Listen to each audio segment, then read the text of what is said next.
নমস্কার, আমি সিঞ্জিনী দত্ত। ছোট থেকে মায়ের ইচ্ছেতেই নাচ শেখা। নাচ নিয়ে আমি যা কিছু করতে পারি আমি মনে করি সেগুলো মায়েরই অপূর্ণ ইচ্ছে পূরণ।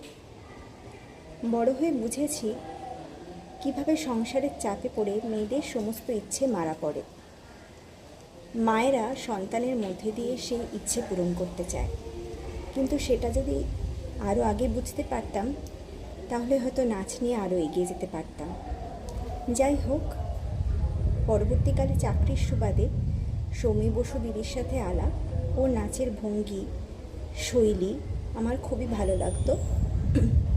পরে দুজনের ইচ্ছেতে বা হুযোগেই বলা চলে আমরা গড়ে তুললাম ইচ্ছে পূরণ। আরও 3 জন কলিগকে আমরা জুটিয়ে নিলাম। আমাদের আসন্ন নিবেদন আগমনী, আশা করি তা আপনাদের সবার মন জয় করে নিতে পারবে। শুভ শারদিয়া, সবাই ভালো থাকবে। নমস্কার।